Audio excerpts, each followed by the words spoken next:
Just finished up some game, man. A little on, a little soul, man, for some reason. Been overworking, I guess. Either way, like,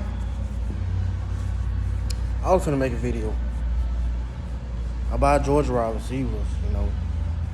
Well, I'm gonna wait on that one. Cause I'm gonna talk about these tight ends. I'm gonna talk about these meta-human tight ends. Matter of fact, I might do the same video the same night. I don't know. I don't know if I should wait. But I might do it right after this video. So if you see me with the same shirt on, don't be like, oh dog, he'll never change. You feel me? Either way, Georgia meta-human tight ends. Like, that's the reason why I think Georgia repeats. I mean, unless something crazy happen, or like it all don't go down or something. Georgia tight ends, dog. Like, I mean, Oscar Delp, it looked like he could be a freshman All-American, just like Brock Bowers. Like Eric Gilbert, Brock Bowers, man. Like, he the fastest tight end in college football. For one. I don't like dude probably like a 4.3 runner. Like, no jokes. Dude probably like a 4.43 runner. But it got like a 38-inch vertical. Like, I said this. I said, dude gonna be a problem this year. And I said it this year. I didn't think he was gonna end up being the best tight end, but I thought he was gonna be very good. Like, he was gonna be like a top 10 tight end after this year was over with. When Eric Gilbert opted out, basically what he did. When Eric Gilbert was done, I figured he was gonna end up being a top 10. But Eric Gilbert there, I didn't think he was gonna, like, had the impact he did. But I knew he was gonna be real good for Georgia this last year. I didn't know he was gonna be the best tight end, with Eric Gilbert there. But when he opted out, I knew he was gonna end up being a top 5, top 10 tight end. But dude, the best tight end. And the crazy thing is, what gets me, all the Alabama fans talk about this and that. Not the Alabama fans, other fan bases too, like Ohio State fans and Florida fans. All the other fans, bashing Georgia and they championship. By Alabama wide receivers, even all the sports analysis and sports writers. Because them dudes that do the AP poll. Got all of them bashing Georgia. They ain't really giving Georgia no credit. But the thing is, Brock Bowers ended up being the best tight end in college football and a top 5 player. I'm gonna say top 10 player. Easily. And he didn't even have no senior year of high school. Like, he didn't play football his senior year. Like, and he ended up being the best tight end in college football, just like that. A.D. Mitchell, a 3-star. I mean, it's hard to judge A.D. Mitchell because he would have probably been a 4-star. And he would have probably been a top 100 player in the class. If he would have had a football season his senior year, he didn't have no football season his senior year. Now, A.D. Mitchell balled out, and he looked just like you couldn't tell the difference between him and George Pickens if they was running around, with their shirt off. Even, like, you gave him the same number as George Pickens, you couldn't even tell the difference, dog. You thought he was George Pickens last year. So, like I said, he was a 3-star. He was like the 397 ranked player in his class. In 2021 class, he ain't had no senior or high school, and he balled out. So, I mean, either way, but this is a tight end video, and we're gonna get the wide receivers after this. So it's like, that's why I feel like Georgia gonna win that championship. And Stetson Bennett gonna have a good year, or whoever quarterback, cause like I said, injuries happen, and I've been going, I don't wish injuries on nobody, but I keep on replaying in my head, like, the same thing would happen to Stetson Bennett versus the Florida game when they sent the blitz, he didn't get picked up, and Stetson Bennett got messed up, That's why I think by Donovan Steiner had, Mr. showed up.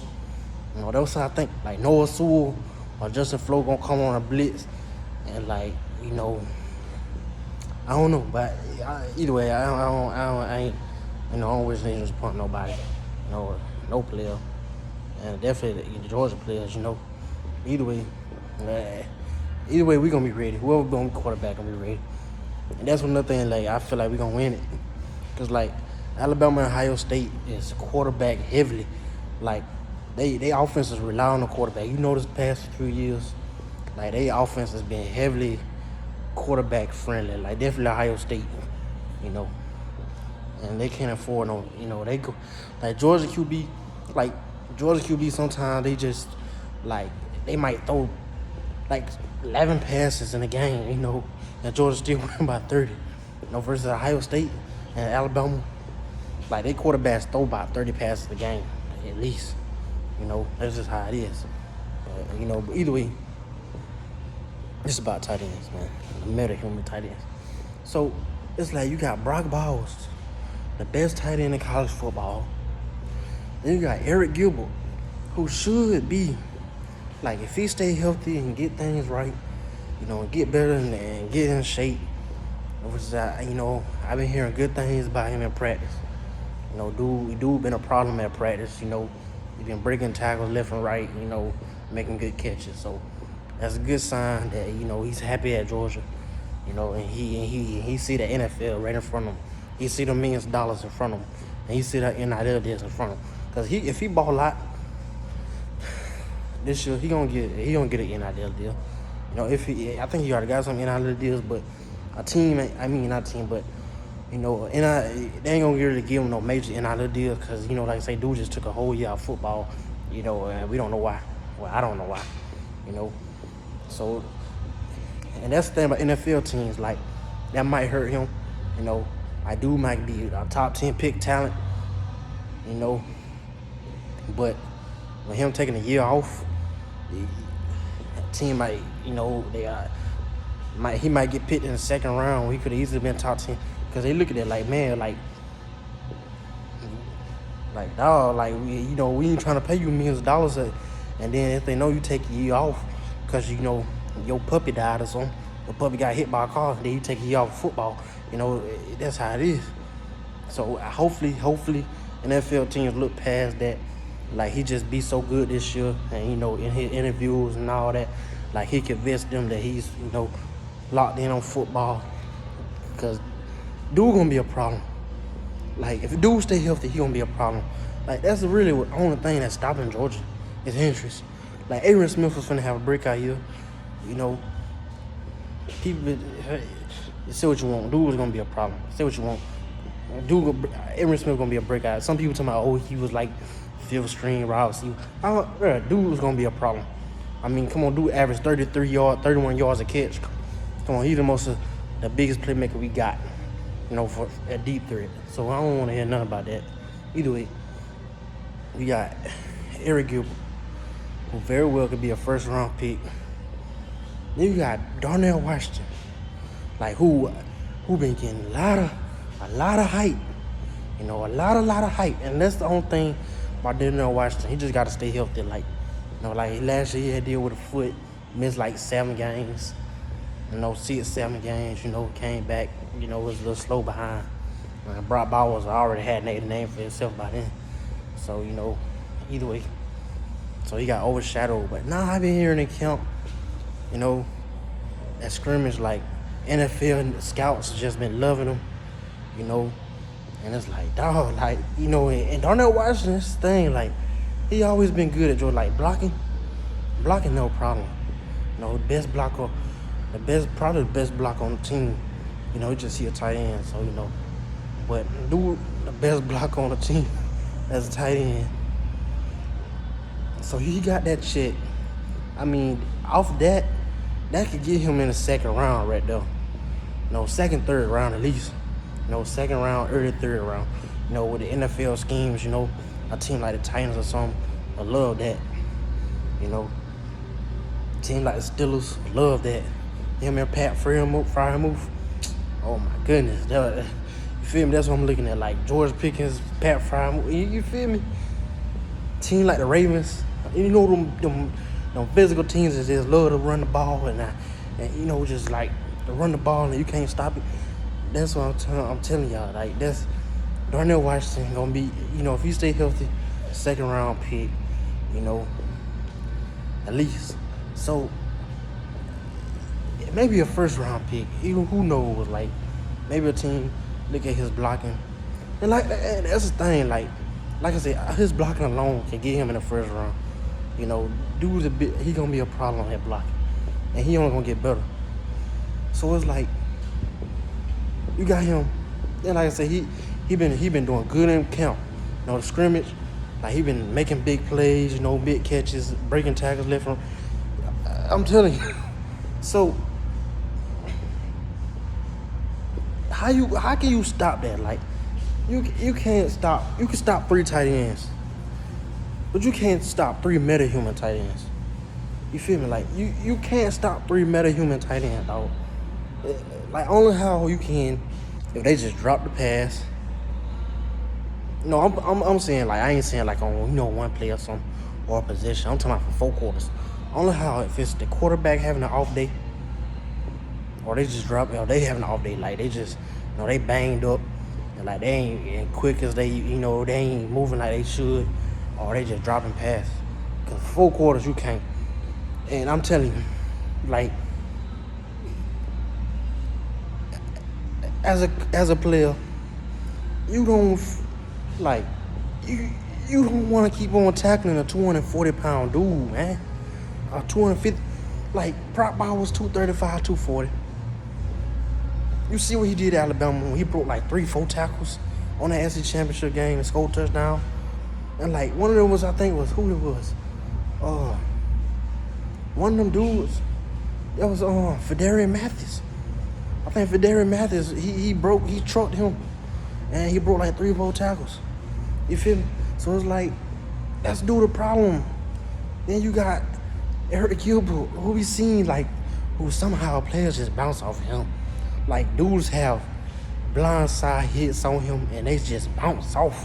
As we seen at LSU and as we seen in the G-Day. Like David Daniel had a cheap shot on him and he just bounced off. With a dude already draped on Chris Smith was already on his back. And it was a sandwich and he just bounced off. And then you got Darnell Washington, big old granddaddy. Like, y'all don't understand what's finna happen. Like, Georgia could do anything and anything they want. And it's like, as a team, like, bro, your DBs. Because it's like, if you have more corners out there, if you have a lot of corners, if you put big bodies out there, man, and that's the only thing I'm really devastated by Arian Smith. Not only because he played for Georgia, and and speed. It just Arian Smith, like the way you could use him, like you got Brock Bowers, the middle game.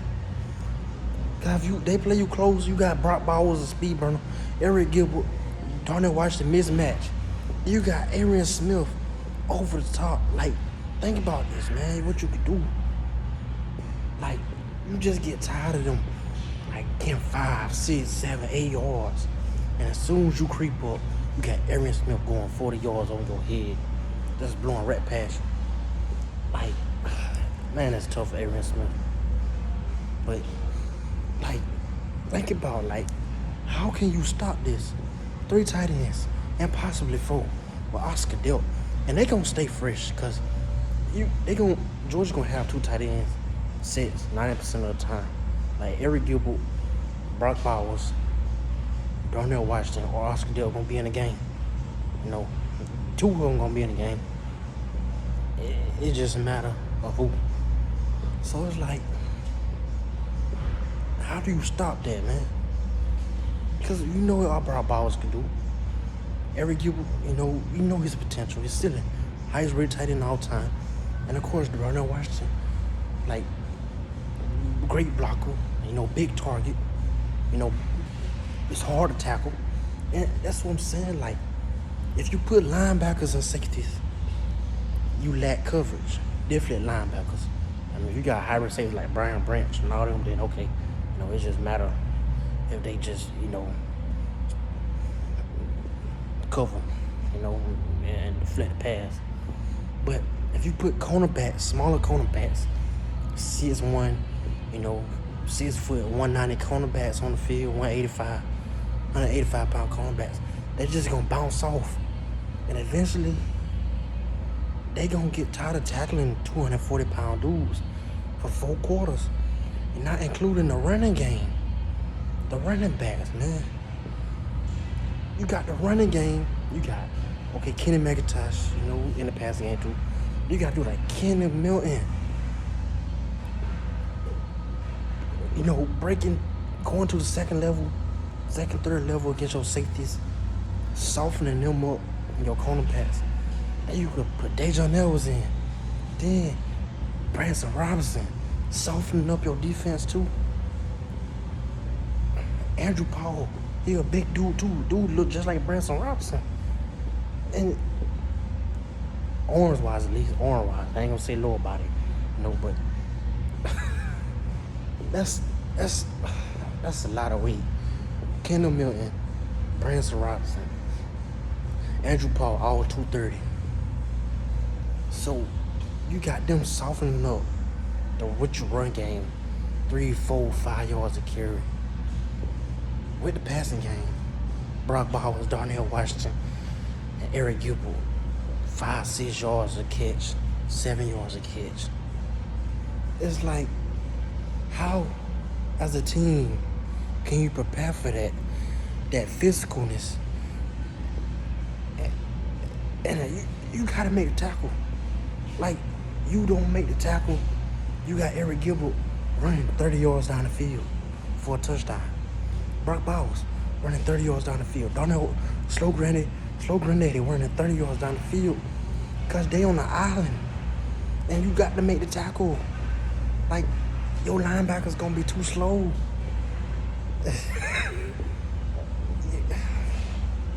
Then with Stetson Bennett running ability, if he by and he run around like he do, and that split second, you got Eric Gilbert flashing open, or whoever, tight end, flashing open. Don Dada, big target, pass interference or something. I don't even know if I'm gonna get to wide receivers tonight. I'm gonna say that for next time I come or whatever. Because tell me how can you stop the embedded human tight ends? You can't. Just who gonna stop them? Nobody. It's y'all don't even realize. And like, honestly, I'd rather have Eric Gilbert and Brock Bowers than any other wide receiver duo. I'll take them over JSN, Marvin Harrison, JSN, or whoever, anybody you can name on the team, wide receiver duo. Really, even in the country, I don't care. It could be JSN and Jordan Addison. I would take Brock Bowers and Eric Gilbert over them. And I'm pretty sure Nick Saban would rather go against JSN and Jordan Addison. Because there's no way you can stop a Brock Bowers and Eric Gilbert on a good day. On a bad day, like I said, they banged up and playing through injury with a so they ain't on schedule. They limp around. Okay. On a good day, like, what can you do? They bigger than you and probably almost faster than you, if not faster than you. They got your cornerback weigh 195 pounds. They got over 35 pounds on you. And Eric Gilbert got 50 pounds on you. Like, dude, you're not going to want to keep on tackling that for 4 quarters. You got a dude falling on you for 4 quarters. That's 50 pounds on you. Cause, like, think about a dude 50 pounds heavier than you, 60 pounds heavier than you, falling on you after an incomplete pass. After you make a good play on the ball, he fall on you, all your wind gone. Then he get right back up, line you up, say, let's go again. And your wind still gone, because a 265-pound dude just fell on your chest after you made a good play. Now you gotta go right back and try to do it again, and you're gonna pass interference to try to get a breather, get your breath back, man.